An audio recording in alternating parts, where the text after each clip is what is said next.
There's a ton of SUVs out there, but this one is worth taking a closer look at.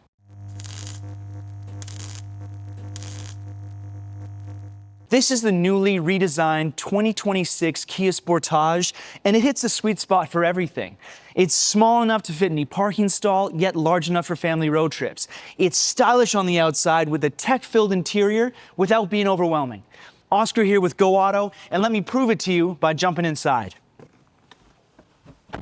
Now, once you're inside, the first thing you notice is the wheel. It's a bit of a different design. It's two-spoke. The controls on the left side, you've got your driver display and safety. On the right, you got media.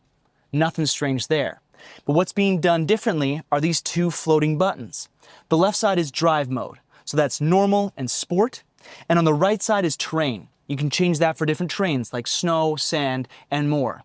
So what that means is your vehicle can handle any kind of road conditions that are thrown at it without you, the driver, having to take your hands off the wheel or your eyes off the road.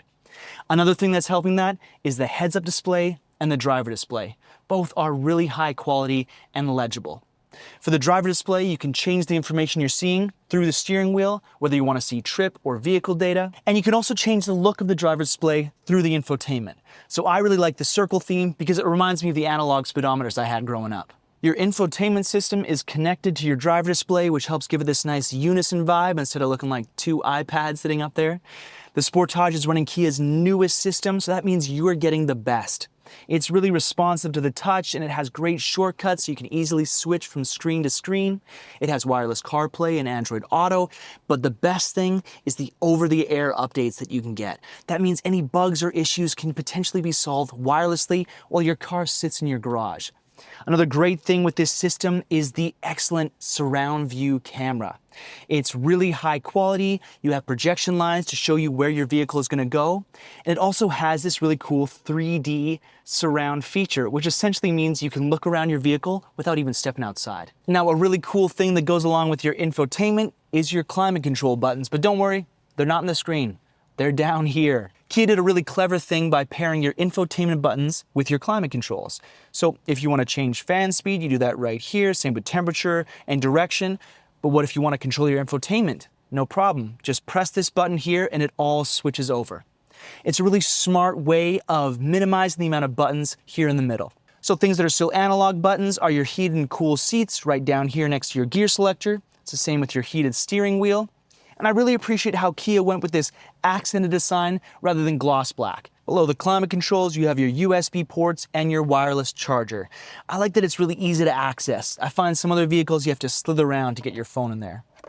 You have a traditional gear selector here with the release on the side, and the start-stop button is ahead of it, which is different from a lot of other SUVs, but it's nice. You get a lot of space here in your center console, and you have the Kia-style cup holders.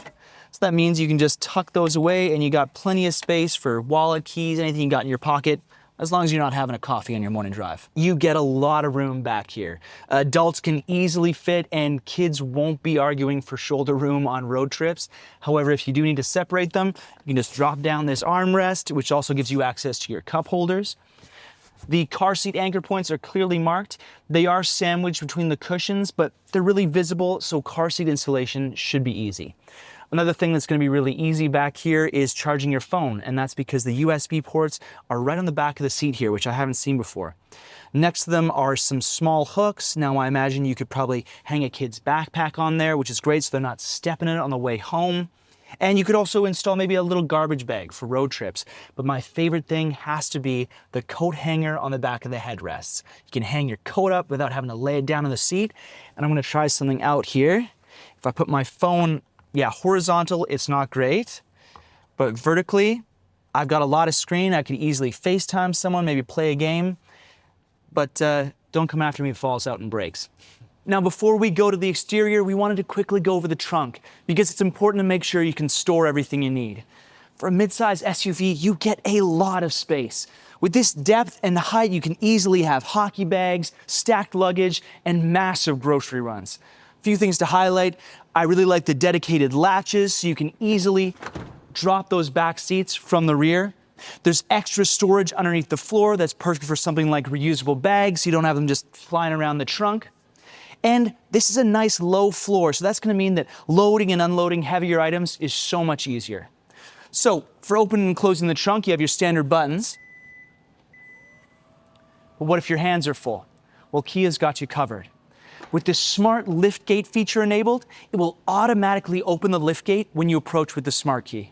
Pretty brilliant. For the design back here, you got really nice tail light design, a gloss black panel connecting them, and overall it's just a really tidy look. And that's a lot because of the hidden rear wiper underneath the spoiler here.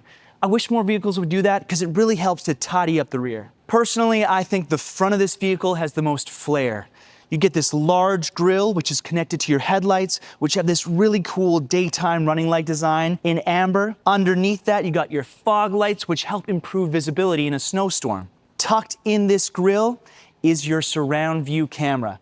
And underneath all this great design is Kia's Driver Assistance Suite, which gives you things like forward collision avoidance, lane keeping, and so much more, which can all be accessed through your infotainment. Now, the Sportage is offered in 3 different powertrains. You can get a full gas-powered 4-cylinder, like this one here, a hybrid option, which increases power and efficiency, and there's also a plug-in hybrid. Now, all these have the same engine. It just comes down to what kind of driving you're doing. Speaking of, let us know in the comments if you'd like us to make a video breaking down these 3 different choices. The redesign on the 2026 Kia Sportage didn't just make it prettier. It offers loads of tech for all passengers and generally just makes your life easier. To learn more about it, visit goauto.ca or any of our Kia dealerships.